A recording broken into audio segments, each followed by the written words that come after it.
अब बात आती है थोड़ी सी इस दान से हट करके परमार्थ के दान की। वो सभी लोग करते हैं।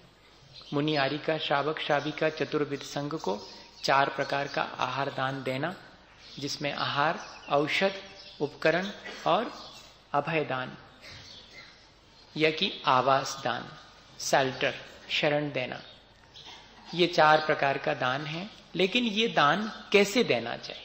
सवाल सिर्फ ये, खूब दिया जा रहा है और खूब देने वाले भी हैं, सब कुछ है, लेकिन मुझे वो बात नहीं कहनी। मुझे सिर्फ ये कहना है कि हमारी भावना कैसी होनी चाहिए। हमारी भावना पवित्र होनी चाहिए। और भावना की पवित्रता के मायने क्या है? हमारे अंदर श्रद्धा, भक्ति, विवेक, अलुब्धता, क्षमा, अमात्सरी, संतोष, ऐसे गुण होना चाहिए। उन गुणों के साथ यदि हम देंगे, क्योंकि देने वाले बहुत हैं, लेने वाले भी बहुत हैं। लेने वाले की विशेषता से दान में विशेषता आती है और उससे ज्यादा देने वाले के परिणामों की विशेषता से दान में विशेषता आती है। लेने वाला आचार्य है, लेने वाला मुनि है, लेने वाला और कोई त्यागी व्रती है, उसकी जैसी उत्तम पात्र होगा, उत्तम पात्र को दिया गया दान अत्यंत उत्तम माना जाता। मुनि उत्तम पात्र हैं, आरिका, क्षुल्लक, एलक मध्यम पात्र हैं, और अन्य जो वीतरागी भगवान में श्रद्धा रखने वाले हैं, वो उनको हम जघन्य पात्र मानते हैं। जिनके व्रत नियम नहीं है, लेकिन जो वीतरागी भगवान, गुरुजनों और जिनवाणी में विश्वास रखते हैं, भले ही वो व्रती नहीं है, वे भी पात्र हैं दान के योग्य। पारमार्थिक दान उनको भी दिया जा सकता, वो जघन्य पात्र है। पात्र की विशेषता से दान में विशेषता आती है, लेकिन सबसे ज्यादा महत्वपूर्ण है देने वाले दाता के परिणाम। अगर हम पात्र को भी अपात्र मान करके देंगे, तब भी हमें कोई लाभ नहीं होने वाला, ये ध्यान रखो। मुझे कहना ये है, पात्र है, लेकिन हम क्या विचार रख रहे हैं? वैसे तो आज के समय में मुनि उनी होते नहीं हैं, लेकिन अब 4 जने नावदर हैं, हमारे ते आए हैं, सो चौका लगा लो, देने तो है ही। हाँ, वैसे तो नहीं होते, मुनि उनी होते ही नहीं आज के समय में। देखो कितनी बात तो अपन सुन चुके और कैसा कैसा अपन ने देखा है। ऐसे भाव से अपात्र मानकर, पात्र होते हुए भी उसे अपात्र मान करके और फिर दान दे दिया है, तब उस दान से कोई लाभ नहीं होने वाला। और अपात्र है और उसे पात्र मान करके दिया जा रहा है, तब ऐसे दान से भी कोई लाभ नहीं होने वाला। जान रहे हैं कि अपात्र है, दान के योग्य नहीं है, सामने सामने दिखाई पड़ रहा है कि मिथ्या आचरण है, लेकिन फिर भी कैसे?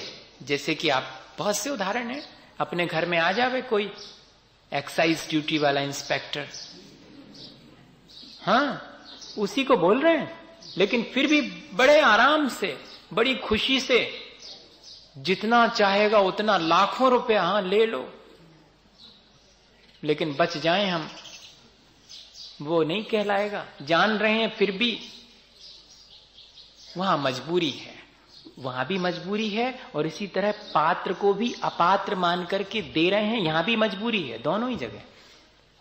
ये दान नहीं है।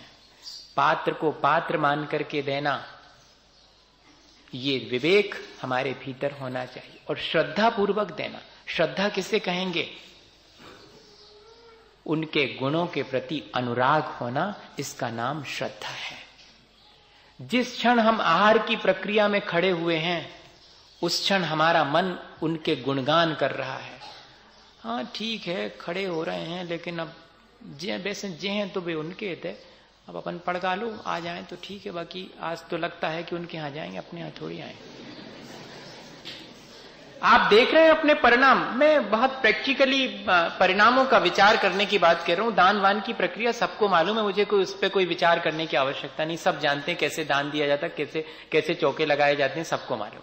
सब दुनिया कब से, अनादिकाल से चल रही है प्रक्रिया, कोई बहुत नई नहीं। मुझे उसके बारे में नहीं बताना। मैं ये कहना चाह रहा हूं कि उस क्षण जबकि हम दे रहे हैं, तब हमारे परिणाम देखो।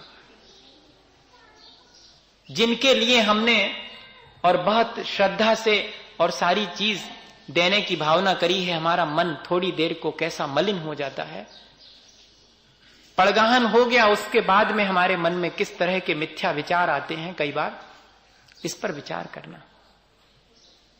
श्रद्धा हमारी कहां डगमगा जाती है, गुणों के प्रति अनुराग न हो करके, और बल्कि उनके प्रति शिकायत का भाव मन के भीतर, उनके प्रति बुरा भाव आना शुरू हो जाता है। इसी को श्रद्धा कहेंगे क्या? भक्ति कौन सी कहलाएगी? श्रद्धा के बाद भक्ति है। ये गुण है दाता का, देने वाले का, कि जब तक महाराज हैं तब तक उनके समीप, उनके पास खड़े हुए हैं, उनका आहार बहुत प्रसन्न चित्त होकर के करा रहे हैं।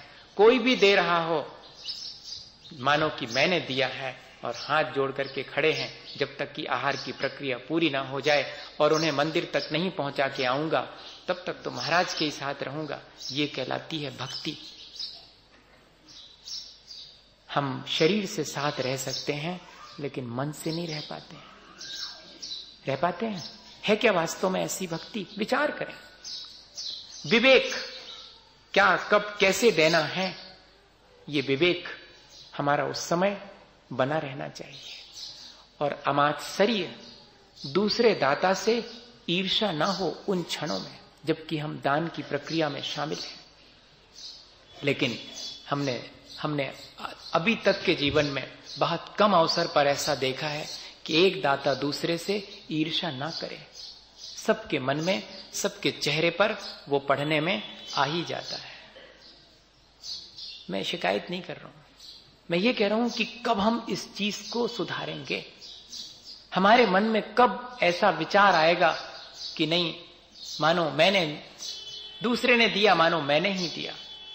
ऐसा विचार, ऐसा वात्सल्य साधर्मी के प्रति उतनी देर के लिए भी नहीं आता हमारे मन में। बाकी देर को आए या ना आए, उतनी देर भी नहीं आता जिन क्षणों में हम उस प्रक्रिया में शामिल हैं, दान दे रहे हैं। तब वो दान वास्तविक कहलाएगा। दूसरे पात्र और अपात्र दाता में कैसे पात्रता आती है और कैसे वो अपात्रता आती, कभी आपने इसके बारे में समझा? जिसे प्राप्त हो जाने पर भी ये कहता है कि योग्यता तो मेरी थी, लेकिन मुझे मिला ही नहीं। जब उसे प्राप्त नहीं हुआ तब कह रहा है कि मेरी योग्यता थी, मुझे प्राप्त नहीं हुआ अवसर। और जब प्राप्त हो जाता तब कहता है कि मेरी योग्यता थी इसलिए मैंने प्राप्त किया है, लेकिन मेरे साथ बड़ा पक्षपात हुआ है। जब उनके थे तो 2 ही दिन में हो गए, हमारे 10 दिन बाद हो पाए। हो जाने के बाद भी, आहार दान देने का अवसर मिल जाने के बाद भी मन के भीतर क्या भाव आ रहा है? हाँ ठीक है, हो गए, 10-12 दिन में हो पाए, उनके तो पहले ही दूसरे दिन हो गए थे। होने के बाद भी उसने लाभ नहीं कमाया। मैं कहना यह चाह रहा हूं, हम कहां चूक रहे हैं? हम सब धार्मिक क्रियाएं दोहरा रहे हैं, लेकिन मन में शांति और संतोष नहीं है। जीवन वहीं के वहीं रुका हुआ है, जरा भी अपलिफ्टिंग नहीं हुई है। स्पिरिचुअली हम जरा भी ऊपर नहीं हुए, उठे हैं। क्यों ऐसा हो रहा है? सब कुछ देख रहे हैं, कहीं ना कहीं कोई चूक है। वो चूक हमारे अपने परिणामों की है। सारी धार्मिक क्रियाएं करते हुए भी जीवन में संतोष और शांति अगर नहीं बरसती है, तो इसका मतलब है कि धार्मिक क्रियाओं में कहीं कोई हमारी भावनात्मक त्रुटि है, और उससे हमें संभालना चाहिए।